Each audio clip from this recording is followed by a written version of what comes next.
रूपी दुल्हन वो परमात्मा रूपी पिया से कहते हैं हे राजा जी अभी हमारा जाए के मन नहीं खे दुनिया से, ये दुनिया में कुछ दिन और हमारा रहे दी, लेकिन जब बुलावट आ जाला वो बोले एक मिनट यहाँ क्यों ना रह देवे का है सोचनी कि रह बना इहारावा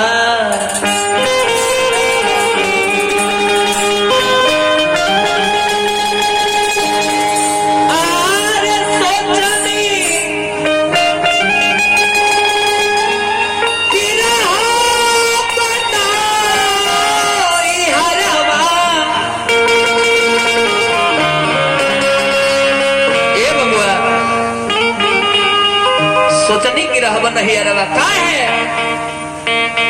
तल चारी गो कहारावा अइले राम हो राजा जी पेठवले हाथ मारवा सैया जी बोलवले घरवा तो चारी गो कहारावा अइले राम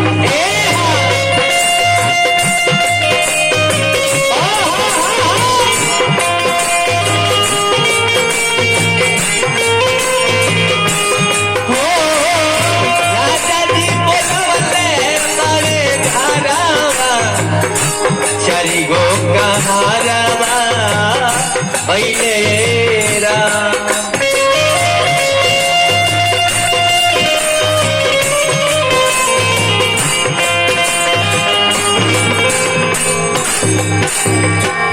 जय हो जय हो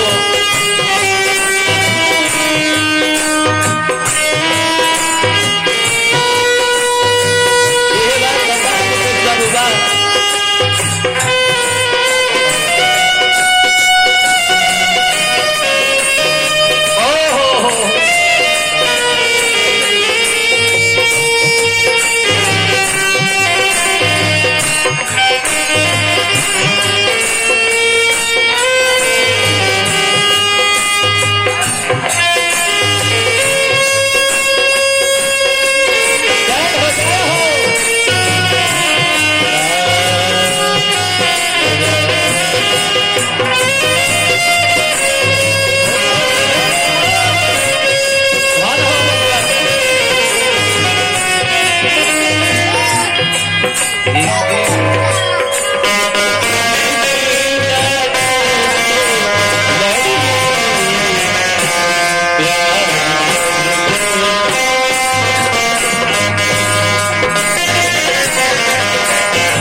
राजा जी बोले बड़े घरवा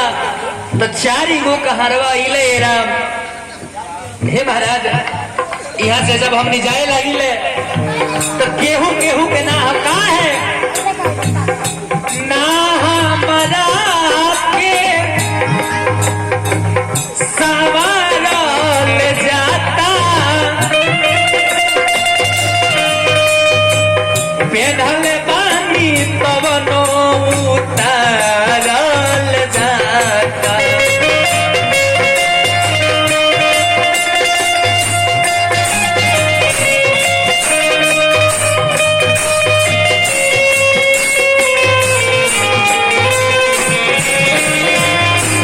देखिए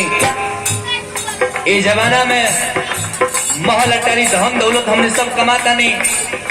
लेकिन जब मेरा ये देही से प्राण निकल जाला वो मेरा अपन आदमी भी ना पहचाने ला। जौना बेटा खाती हमने इतना कमाता नहीं, वो बेटो मेरा मुझे दे छुए ना आवे, वो बुझेला जे खत्म बाड़े। हे महाराज जौन में हरारू के हमने अर्धांगी मांगिले, आधा अंक के मालिक और धानी हमने कहले, लेकिन वो मेहरारू वो मेरे देहना छुएले वो बुझेली जी खत्म बड़ा है। तो केकरा ला हमने कमाता नहीं। कभी के भाव लागल का